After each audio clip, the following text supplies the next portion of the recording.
tell us when they approach these stations, shoot them, and you'll defend us. I'm telling you the whole truth, you are a liar. You have lied. You will not protect me.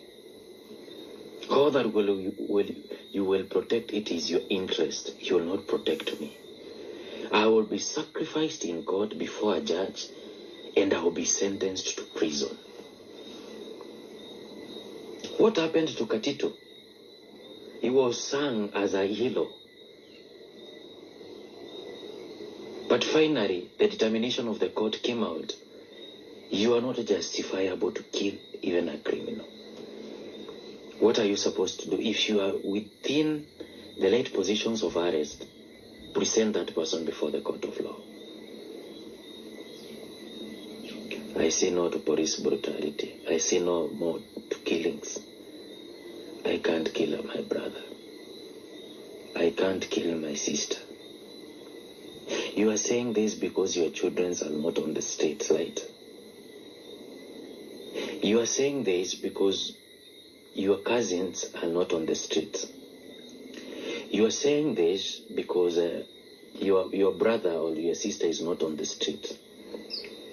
You are saying this that they should be killed when they approach those stations where they are supposed to be protected, because there is nobody of your family who will be on those streets.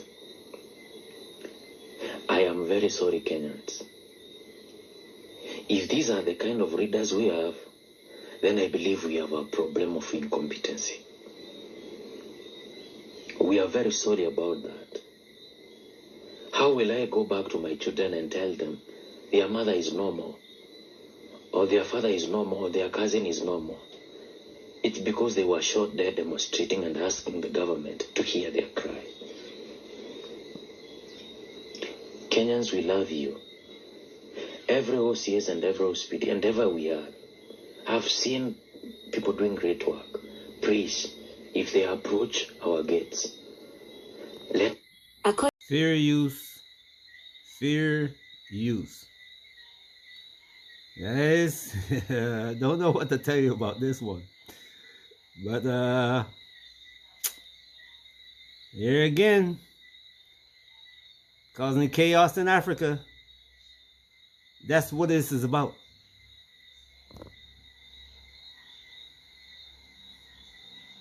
Way for the deportation of several migrants to South Sudan, a country which most of them have no ties to. The 8 migrants, including from Vietnam, Mexico, and Cuba, had been put on a flight in May bound for South Sudan. The plane was later detoured to a naval base in Djibouti following an injunction by a U.S. federal judge. The men, who have all been convicted of serious crimes in the United States, have been detained there since. In Thursday's ruling, the Supreme Court's conservative majority found that immigration officials can quickly deport people to third countries. The decision holds an order that allowed immigrants to challenge any removals to countries outside their homeland where they could be in danger. It comes amid a sweeping immigration crackdown by Trump's administration, which has pledged to deport millions of people who are living in the United States illegally.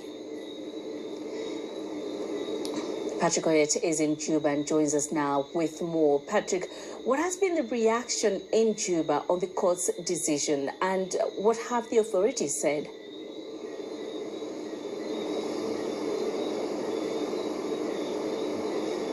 Yeah, the reaction here, especially the ordinary South Sudanese people, are actually concerned because they say these are criminals, and if America, a great nation, is actually fearing them to stay in the U.S., why would they be brought here? This is what many ordinary South Sudanese people are talking about. However, when it comes to the government officials, especially the political class, they have been very quiet about this, and many don't want to talk about this. This is because of the revocation of the visas that were done prior to this deportation by the U.S., and also because of the total ban on South Sudanese to now get visa to go to the U.S. This has threatened away people, so people, the political class don't want to talk about this, but we understand that there is an agreement and these people can easily come to Juba any moment. But the police also in May talked to us, and the police said they were preparing in case these deportees come to Juba. However, there are really challenges in Juba, especially in the prisons, because, for example, in the Juba prisons, the prison is meant for 500 people, but authorities tell us it is now accommodating more than 2,000 people. So there is congestion, facilities are not there. So I am sure that those people who are coming going to be deported here, they'll be in shock because the facilities here are just not good enough. Back to you. Yeah, Patrick, do we know what will happen to the men when they arrive? You talked about police saying they've been making preparations. What kind of preparations have been made?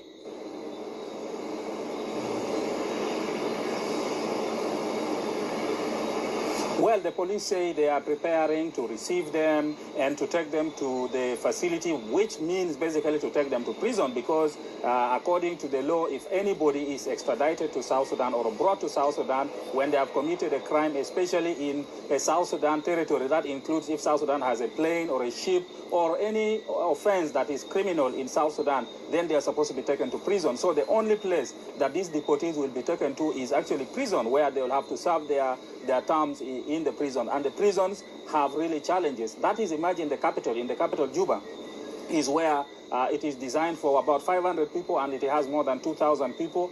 You can imagine what is happening in the States. It's even worse. The conditions are really worse. And it is very difficult. It is also at a time when the South Sudan is undergoing economic crisis. So feeding those prisoners is a challenge. So definitely the deportees are going to be in a very big shock when they arrive to South Sudan. Many South Sudanese are concerned that this may even promote crime in the country, but the political class are still quiet about it.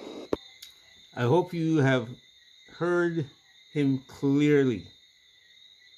The political class, not just the president and the representatives, but the political class includes the elites, the people with money in the country. They are worried about their visas to America. A deal has been made, they said. You see the political class, the rich people in Africa, they don't care about Africa. Have no care at all about their fellow Africans. It's like they live in the President's Palace, and outside that President's Palace, the only thing that exists out there is just nothing. Those people, they're not people out there.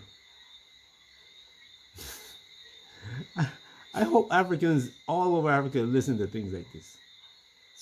And I hope people from the diaspora listen to this, because you're going to Africa to see how great it is. And oh, things okay. You're not being aware of your surroundings. Those of you who came out of the military, you should know what I'm talking about.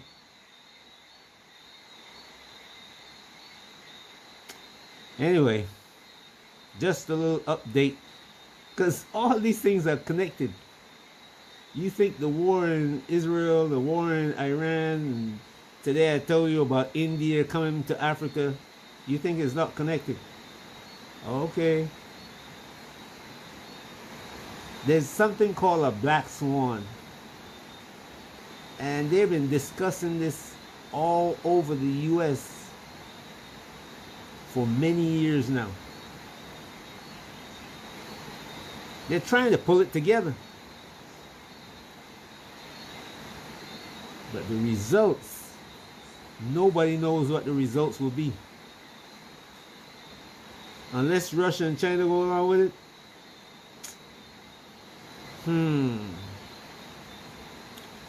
Anyway, and if Russia and China go along with it, Chinese are going to suffer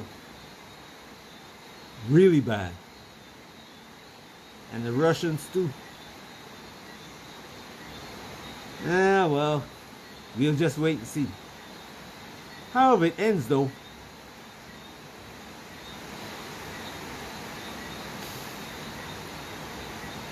well, I better not say that.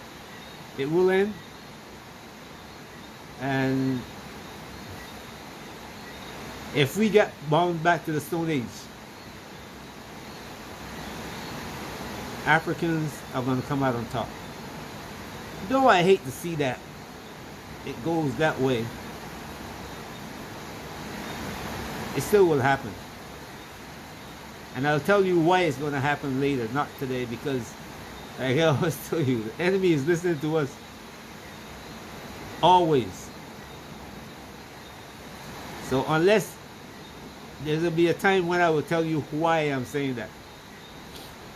Peace.